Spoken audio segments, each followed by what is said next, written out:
Welcome to Planning in Your PJs. My name is Kate Franzen with Glint Events. My name's Anna N, and thanks for tuning back in.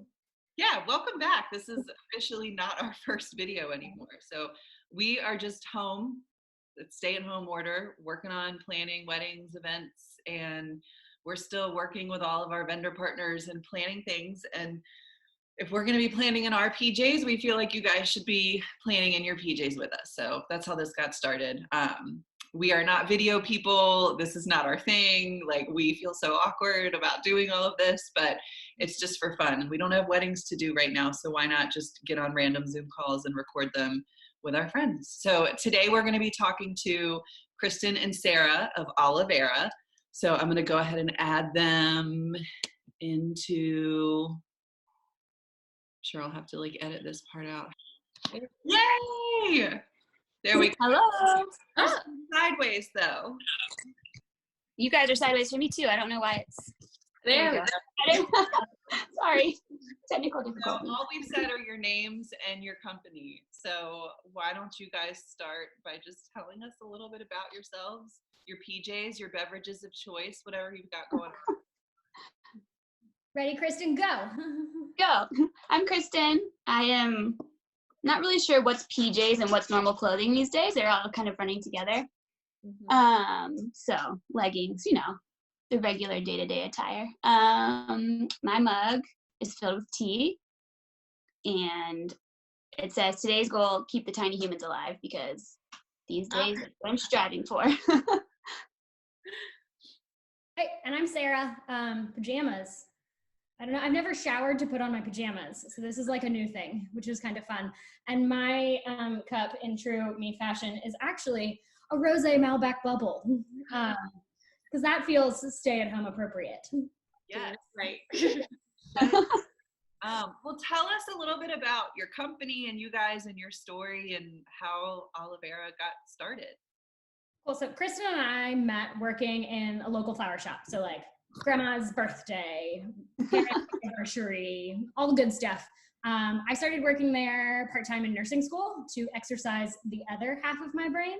And when Kristen moved to the north side, she was in the kind of nonprofit world and started working there part-time also. And through working there and doing some bigger events together, we sort of realized that what we loved were where we got to exercise more creative license than, we love you, Grandma, but your birthday is not the most original.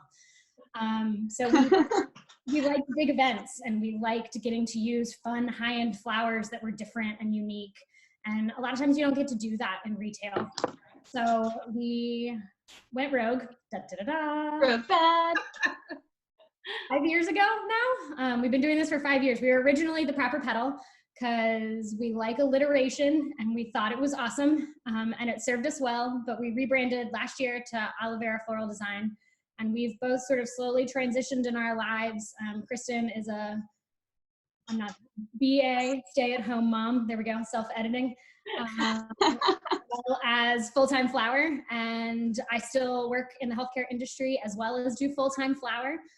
So life has evolved and the business has grown into something we're really proud of and excited by. And we really think, especially the new brand, I think exemplifies our style and what we love to do. So it's been a fun journey, about 7 years in the making, I guess, to get to us now from when we met. Yeah. Who did your branding? It's so good. It's so you guys. I love it. Jordan Cotton did all of our branding, and then Sam, oh my gosh, I just forgot Sam's last name. Tucker. Refresh Site Design did the website and all of that, and they both just did an amazing job. They were so good. We're obsessed. So, well, beyond florals, explain the service that you guys provide for your couple. Yeah.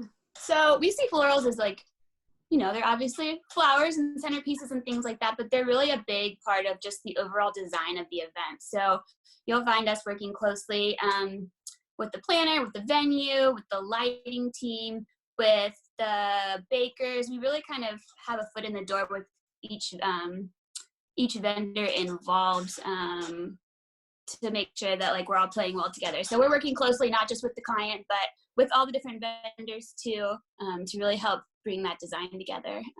And we feel like flowers are kind of the opportunity to kind of tie all the different pieces of your event together. So it can be like what brings the whole color palette together. So we're keeping an eye on all of that. We're also providing rentals, candles, all kinds of other goodies. So it's not just the flowers. Yeah.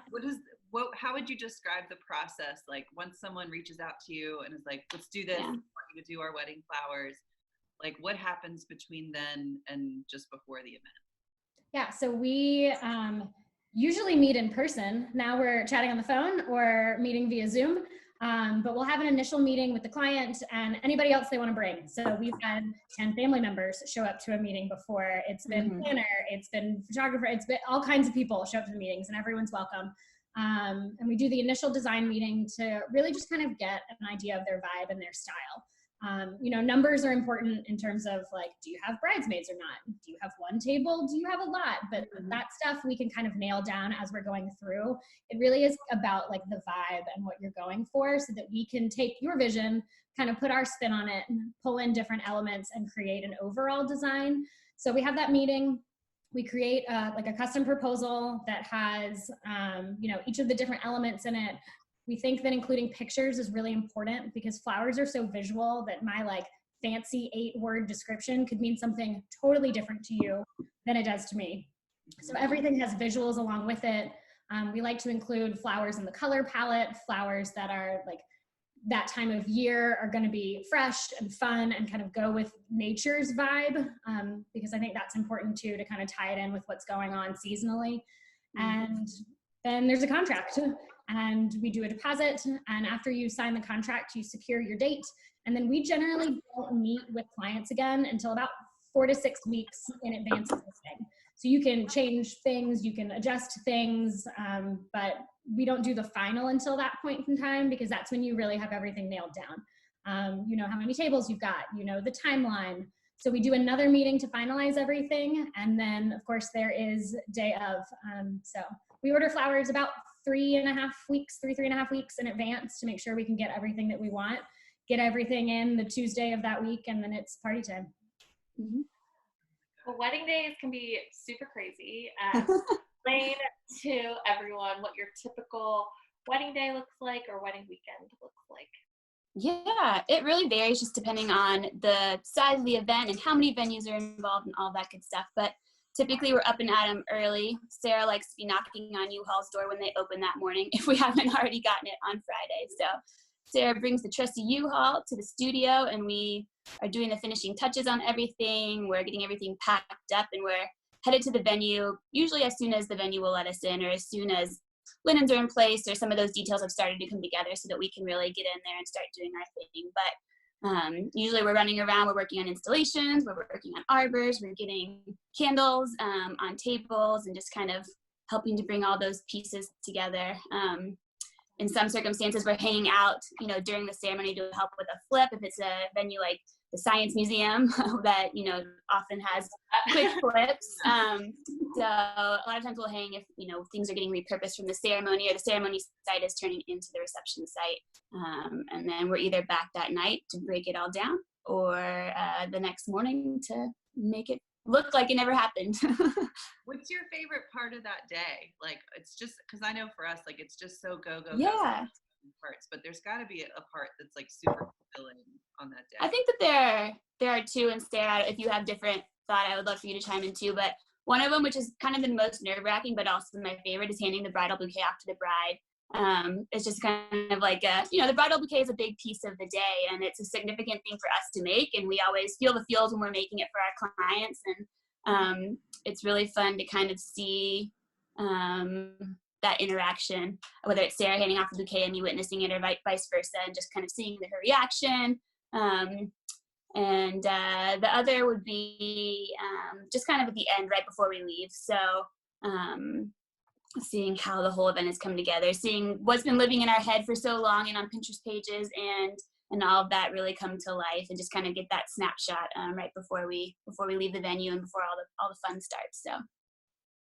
Agree. I think it's fun too when we do flips and we get to see the kind of reaction to what it looked like before and what it looks like after. Like, it is kind of like a giant reveal. And it's just, I think it's cool because I think for us, we have a visual image. And I think a lot of times our clients are like, I don't know anything about flowers. I just really want it to be beautiful. Make it beautiful. So I don't think they really have a clear picture. So it's cool when you get to like bring that off a page to life and you get to see their reaction to it.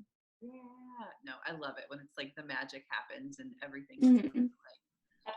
What would you guys say is your like something special? Like everybody has their different thing. Like, what's your thing? I was gonna sing, but I can't do it. Do it. There's two of us. I think that's something that really sets us apart because we bring different strengths to the table. We are both equally as weird in magical and wonderful ways. And I think we encourage each other. And I know I strive to be better because not only do I want it to be better for the client, but I also want Kristen to be proud of me. And I think it's cool because, like, for example, Kristen has like the mind of an architect. I'm like 100% sure she was an architect in a past life because she builds a lot of our structures and our like hanging installation pieces. And that happens magically in her mind. And it seems very easy. And in my mind, it is not that way. So I think we just with a hot glue gun. I'm like, this works. yeah. I'm like, right? We can just like stitch. All things are possible with zip ties and hot glue. But I think it really does create a really cool collaborative experience where you get twice as many ideas from one like design company. Because I might not have thought of something in some way that she does and vice versa. And there's always someone to bounce ideas off of. And I think it's cool too, because it allows there to be two like quote unquote lead designers. So you're never without one of us on the day of the wedding. So you can be sure that, you know, everything we've talked about, everything we've dreamed up and imagined is just as beautiful on the day of as it was in the studio or somewhere else. And that there's someone that is intimately invested in the success of your day that's a part of everything that we're doing. Yeah. Oh, I love that. So when couples are researching florists, what are some important questions they should ask when kind of vetting through?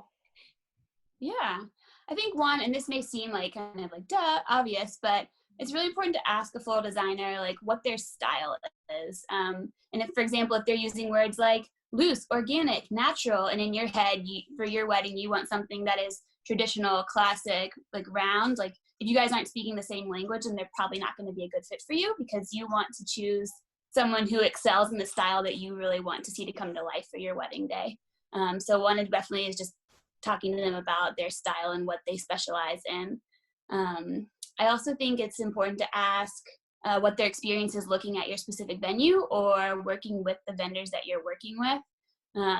I know that when we're working at venues that we're really familiar working at, we have more ideas on fun ways to incorporate florals or do those statement pieces or things that might be a little bit different. And when we're working with photographers, planners, people that we work with regularly, it all just kind of comes together a little more seamlessly, which is great. And I think that the client winds up getting a better product because of it when all of their vendors play well together. And so I think that those are two good things to talk about. Another one would just be like, make sure you have an understanding of what they're including in the proposal, because proposal from one floral designer might be different from what another floral designer gives you, and it's not all apples to apples. So ask them, does this include any rentals, or does it include the candles? Does it include you coming down to clean things up? Like, can I keep things? All questions that are good to ask because it varies from one to the next. So you want to make sure that what you want is included in that proposal so that you can best assess as you're comparing or shopping around. So yeah. Anything you have to add to that, Sarah? I think just a couple of things, like to piggyback on the proposal part, I think it's important to ask them to include everything up front, because I know not everybody automatically does like their labor or their delivery setup and pickup, and then those are costs that end up coming in on the back end. So just making sure that you know what you're getting. I think also, and we talked a little bit about our process, but I think asking about the process is important because not all businesses operate the same way.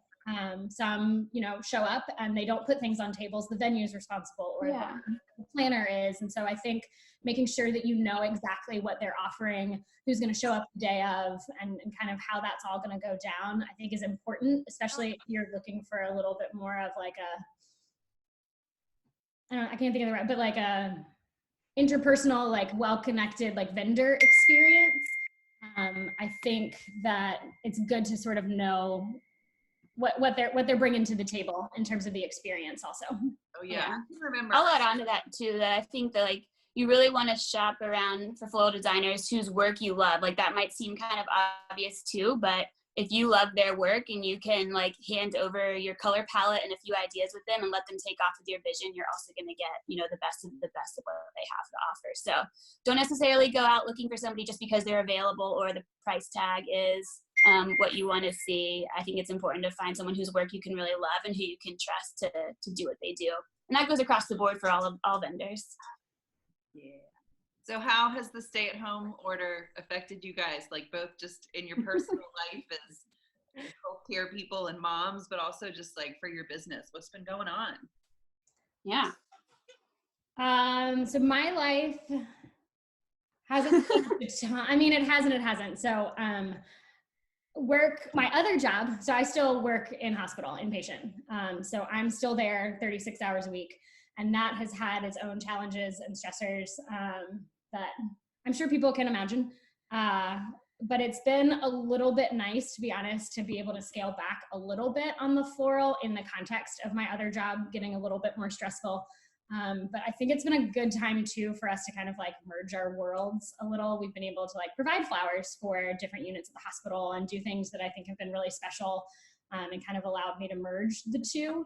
I still spend most Thursdays and Fridays at the studio or doing something flowery, or like right now we're repainting the inside of the cooler. We're doing, we're going to get a chance to redo rental inventory. And so my life hasn't changed a ton because I still kind of go to my two jobs the days of the week that I do. It's just what I do at those jobs has like morphed a little bit.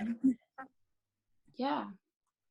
Over here personally, I mean, everyone's here. The kids are home. Scott's working from home. So it's kind of just a matter of juggling schedules one day to the next. And we try to come up with a routine, but then every week there has to be an exception to the routine for one reason or another. So it's surviving, not thriving. Fake it till you make it over here in terms of personal life. But we're keeping the tiny humans alive. So that's the most important part. It is like survival mode. I feel like moment where I thought I was going to be like living my best life during this quarantine, and very quickly I realized like we got to keep people fed and really happy, and as long as like whenever this is over, if we can just make it out all okay, like that's really the goal. Definitely. I'm nodding like I have kids. I'm like, yeah. You have a cute new puppy that needs to make it debut in one of these. So you don't have to go get Harlow now, but in one of these videos. My sister's puppy sitting today, so I feel spoiled because like 50 breaks every hour to take him out. So yeah. It is kind of funny. Like I don't have children. I have 5 dogs who are actually behaving really well right now. Kudos, dogs. But it's funny how my frame of reference changes. I'm like, okay, Kristen is available between 1 and 3. So if I have questions, this is what I might be able to get. Like, I kind of like reframed my brain around nap time and around bedtime and sort of that way, like in general. Thank you for following my children's schedules. We appreciate you. Or like when I'm at the studio, I'm like, hey, Kristen, I know you've been pushing that swing for the last 12 hours. I got this. So it's just been fun. Like I don't know, it's interesting. And it's kind of been nice to have, I think, I don't know, like a business partner, because we're still around each other. Like I wear a mask in the studio and we're really safe wearing gloves and wiping everything down. But like, it does give me a chance to like not kind of go quarantine crazy and see the great world out there and get beyond the hospital. One of my favorite humans and her tribe of people, which a lot of people aren't getting the opportunity to do. Yeah. It's been just like such a weird juggle between like, it's nice to have an excuse to slow down, but then like other parts of life are speeding up in terms of like having more to juggle. So it's just been like a strange balance or a lack thereof. And I've we may find the perfect-ish, if there's such a thing, balance by the time all this is over, but probably not. It's just survival mode. So we roll with it. I feel like we answered our next question, which was really like, what's the silver lining in all of this? It sounds like We've talked about this a lot, I think, in our just like in figuring out what to do with our time that would have been devoted to weddings or would have been devoted to other things.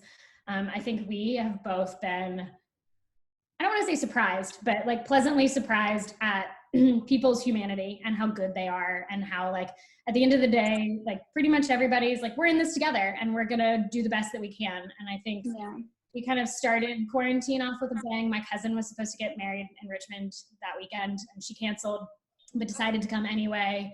And we decided to make her a wedding anyway, because her mom and her sister were like, she's going to be really sad if we don't do this.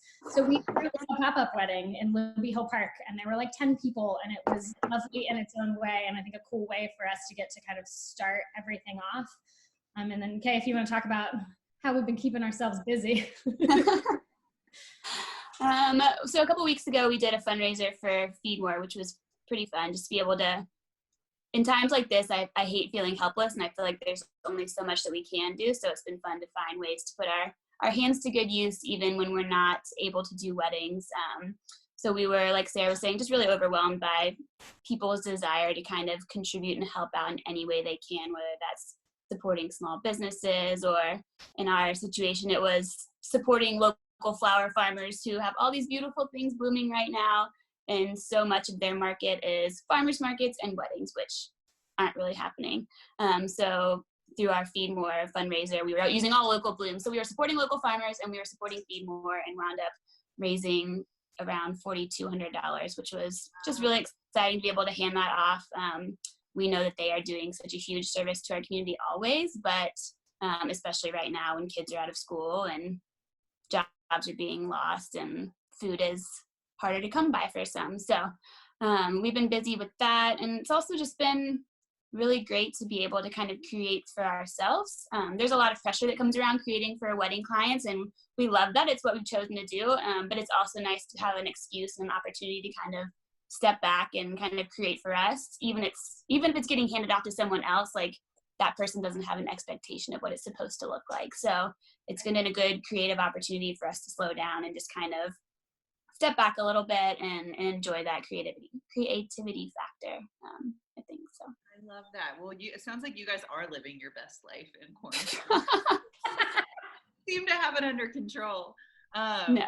Well, is there anything else that we need to know about that you guys are working on, or what's the best way for people to reach out to you right now?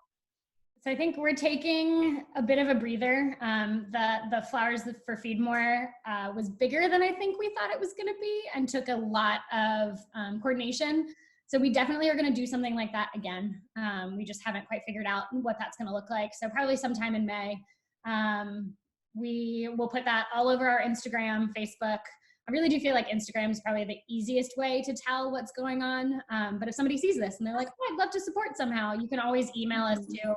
It's hello@oliverafloraldesign.com. So email or Instagram. We are trying to be a little bit more present on the internet because flowers bring joy. And it's a way for us to engage with you guys because we can't in real life. So we're trying to be more present on there as we can, especially on the stories. Even if it's me being weird, hiding between shelves while I'm painting. That gets on the internet too. So it's life right now. Each other at weddings, so we might as well get our faces out there a little bit more, because I know I miss everybody. Like, it's tough. So this is our way of just like getting in front of people and having conversations. So yeah. Good. Yeah. Well, thank you guys for joining us. Thank you. Follow and like and click all the things below. But yeah, stay tuned for more information on upcoming episodes, and thank you.